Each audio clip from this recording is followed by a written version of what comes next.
झालं 4 पदरी घडी. 4 पदरी घडी. आता आपल्याला याच्यावर बॅक पार्ट ठेवायचा असतो पहिल्यांदा. पेपरचा मी बॅक पार्ट घेणार आहे. चॉक आणला. चॉक आणला मार्किंगला. जेवढा कपडा लागतोय तेवढाच घेतला आम्ही एकदम. घडीला घडी बरोबर टच करायची. टाचण्या आणल्या असतील तर टाचण्या लावा. टाचण्या आणल्यात का कोणी? तुमच्या साईडचा पेपर तो वाया जाणार आहे का? ते टाचण्या द्या. ते कपडा नाही वाया नाही जाणार. याच्यातून पट्टी काढायची ना आपल्याला. वाया काय नाही. असतं का म्हणजे त्यामध्ये जातं का तिथे घेऊन? नाही हे घडीचं ठेवलं मी. घडीकडे आपल्याला ह्या 2 पट्ट्या निघतील. आपल्याला हुकलूकची पट्टी लावायची आहे ना. आणि हा कपडा वाया जाणार. वाया म्हणजे हे साईडचं वाया. म्हणजे आपल्याला काय घेऊन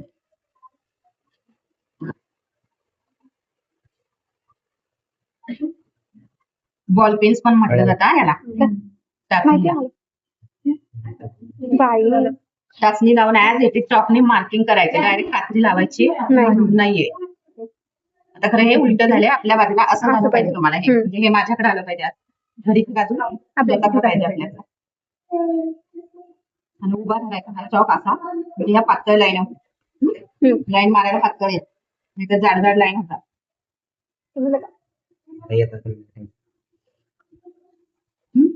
पेपर काढून ठेवा. चालते चांगली चालते का? आता काय माहिती पुढे चालते माझी चालत नाही.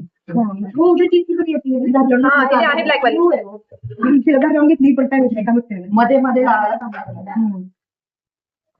As it is chalk marking वर कापायचं. हे जसं चॉकचं मार्किंग केलंय तुम्ही. हात वळवायला शिकायचा आहे. सारखं सारखं कपड्याला धरून हलवायचं नाहीये. तुमच्या हाताला वळण आलं पाहिजे. कारण आपण कपडा नाही हलवू शकत ना. आता हा कॉटन आहे म्हणून हलतो. लूज कपडा असेल तर हलणार नाही. म्हणजे हलणार नाही. कॉटन आहे. ठीक आहे. हे बाहेर काढायचे. आता बॅक ठेवा याच्यावर बॅक. आणि आता हा फ्रंटचा गळा आणि फ्रंटचा मुंडा बंद करावा. म्हणजे बॅक सगळं आपण घेतलं एकत्र. हो एकत्र काढताना आपण कधी पण बॅक पार्ट ठेवतो. 4 पदरी घडी घेतली. आता तुम्हाला कटिंग करायचं पेपर नंतर बॅक पार्ट ठेवायचा. पहिला बॅक पार्ट साईडला काढला मी. आता फ्रंटचा मुंडा आणि ह्याला मुंडा पण ठेवला आहे आणि गळा पण ठेवला त्याच्यामुळे ना. म्हणून एकाच बाजूवर राखतो.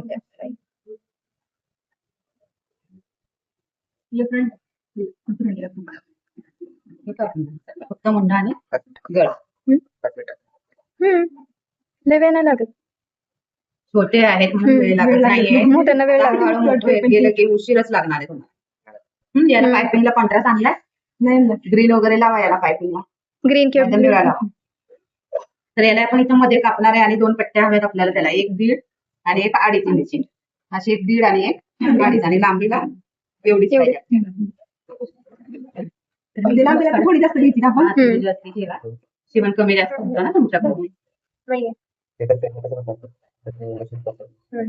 1 इंचाची 1 आणि 1.5 इंचाची 1. मोठी काढली. 1 इंचाची नाही काढायची. 1.5 आणि 1 2.5 मी तेच द्या. 2.5 इंची जी आहे ती आपली बटन पट्टी असते. आणि 1.5 इंची ती काठपट्टी असणार आहे छोटीवाली. तर 1.5 खूप छोटं होत असेल तुम्हाला तर ही 2 घ्या. कारण नवीन शिवताय ना. आणि ही पण थोडी मोठीच ठेवा. नवीन शिवण करताय म्हणून मोठी पट्टी ठेवते मी. परफेक्ट शिवण झालं की परफेक्ट काम करायचं असतं. परफेक्ट पट्ट्या काढून कळालं. त्याच्यामध्ये कापणार. पहिलं शोल्डर स्टिचिंग करायचं. उलट हा सरळ याच्यावर हा उलट.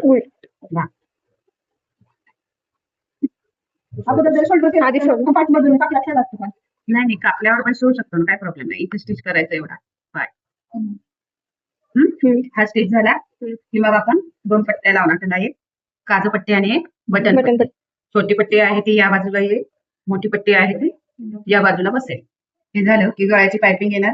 मुंढ्याला पायपिंग येणार. आणि तळाला साईड जोडल्यावर खालची पायपिंग करणार. म्हणजे राईट लेफ्ट सांगा जरा. छोटी मोठी पट्टी आपण बाळाची लावणार आहे ना.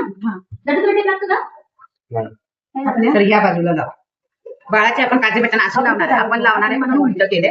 ब्लाऊजचे असतात तेव्हा उजव्या बाजूला असते ही 1.5 इंची. आणि डाव्या बाजूला आपली मोठी पट्टी असते. 1.5 इंचावर पण पट्टी होती का? हो 1.5 इंचावर बटन. ही चुकणार जरा बाहेर धरा. व्यवस्थित बाकीचा कपडा व्यवस्थित घालून ठेवा. लागणार नाही. आता ठेवून द्या. टाचण्या घ्या कोणाच्या. आणि कटिंग असं एका बाजूनेच करायचं व्यवस्थित. कपडा वेस्ट